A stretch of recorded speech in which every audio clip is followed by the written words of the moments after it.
चला तर मैत्रिणींनो, आज आपण बनवणार आहे सोयाबीन वडीची भाजी। हे सोयाबीन अर्धा तास झालं मी भिजवून ठेवले। त्यातलं तेल घेणार 2 पळी, 1 वाटी खिसलेलं खोबरं, कोथिंबीर, कांदा, टोमॅटो आणि ही अद्रक लसूण पेस्ट। ह्याची आपण पेस्ट बनवून घेऊया।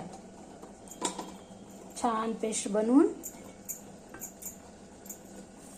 याची मिक्सरला पेस्ट बनवूया। आणि अद्रक लसूण पेस्ट 1 चमचा, 1 चमचा किचन किंग मसाला, 2 चमचे कांदा लसूण मसाला, अर्धा चमचा हळद, 1 चमचा मीठ, कढाई। चला तर मग पाहूया रेसिपी सोयाबीनची भाजी। चला तर मग पाहूया रेसिपी। गॅस चालू करून घेतलाय, कढई ठेवली, त्यात तेल टाकून घेऊया। 2 पळी तेल टाकूया। तेल गरम होते, थोडासा कढीपत्ता टाकूया, 1 चमचा भरून जिरं टाकूया,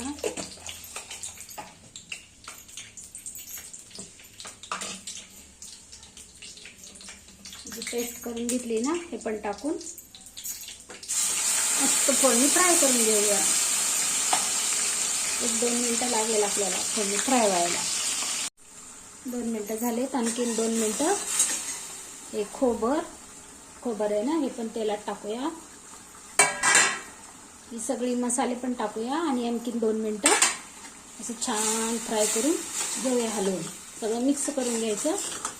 फोडणी छान फ्राय होऊ द्यायची। 2 मिनिटांनी पाहूया। हे पहा, आणखीन 2 मिनिटं झालेत, आपलं फोडणीने छान तेल सोडले, म्हणजे आपली फोडणी तयार झालेली आहे। त्याच्यासाठी आपल्याला 1 ग्लास भरून पाणी लागेल, हे पहा। आणि हे मी सोयाबीन पाण्यातून काढून घेतले। आता याच्यात आपण टाकून मिक्स करूया। हे पहा, कोण सुक्क पण खाते, पण आपण रस्सा बनवूया सोयाबीनचा। हे पहा, आता पाणी टाकून 5 मिनिटं शिजवून घेऊया। चला तर मग झाकून ठेवूया, 5 मिनिटांनी पाहूया। सोयाबीन भाजी रेसिपी आवडली तर व्हिडिओला लाईक करा, शेअर करा, सबस्क्राईब करा। व्हिडिओ पाहिल्याबद्दल धन्यवाद।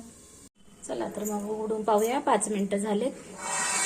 हे पहा, आपल्या भाजीला छान उकळी आलेली आहे। सोयाबीनची भाजी भाताबरोबर चपाती बरोबर खायला खूप छान लागते।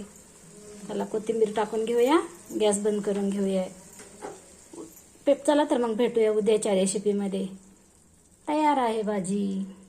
आवडला व्हिडिओ तर लाईक करा।